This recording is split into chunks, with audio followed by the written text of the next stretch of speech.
আসসালামু আলাইকুম everyone, happy food journey থেকে সবাইকে স্বাগত জানাচ্ছি। আজ আমি করে দেখাবো সকাল ও বিকালের একটি নাস্তার আইটেম। আবার বাসায় গেস্ট আসলেও চটজলদি বানিয়ে পরিবেশন করতে পারবেন এই মুখরোচক নাস্তা। তো চলুন এবার শুরু করা যাক। এখানে আমি এটি তৈরি করার জন্য নিয়েছি অর্ধেকটা ক্যাপসিকাম, দুটো পেঁয়াজ গোল করে কেটে নিয়েছি, একটি টমেটো কুচি করে কেটে নিয়েছি ও দুটি সসেস গোল করে কেটে নিয়েছি 3টি কাঁচামরিচ কুচি ও সামান্য আদা কুচি ও 3 কোয়া বড় রসুনের কুচি। এখন কড়াইতে তেল দিয়ে দিব। তেল গরম হলে তাতে আদা ও রসুন কুচি দিয়ে বাদামি রং করে ভেজে নেব। তারপর এতে দিয়ে দিব সসেসগুলো ও সামান্য লবণ দিয়ে একটু ভেজে নেব। তারপর দেব কাঁচামরিচ কুচি, টমেটো কুচি, পেঁয়াজ ও 1 চা চামচ সয়া সস দিয়ে একটু ভেজে নেব।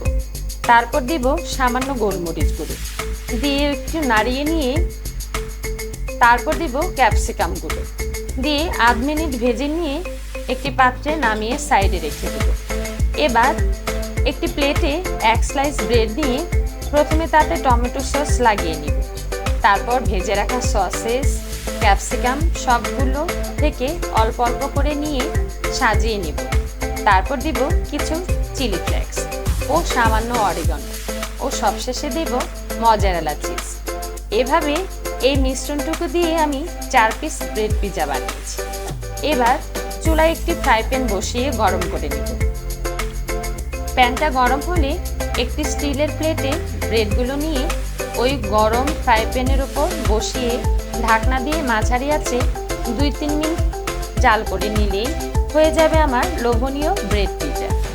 এবার নামিয়ে নেব। দেখুন কতটা ক্রিস্পি ও লোভনীয় হয়েছে, দেখে খেতে ইচ্ছে করছে। এবার একটি পিৎজা আমি ভেঙে দেখাচ্ছি। দেখুন কি চিজি হয়েছে। আমি বানিয়েছি বলে বলছি না, এটা খেতে সত্যি অসম্ভব মজা। এটি তৈরি করার পর থেকে আমার বাসার বাচ্চারা শুধু এখন এই ব্রেড পিৎজারই আবদার করে বারবার।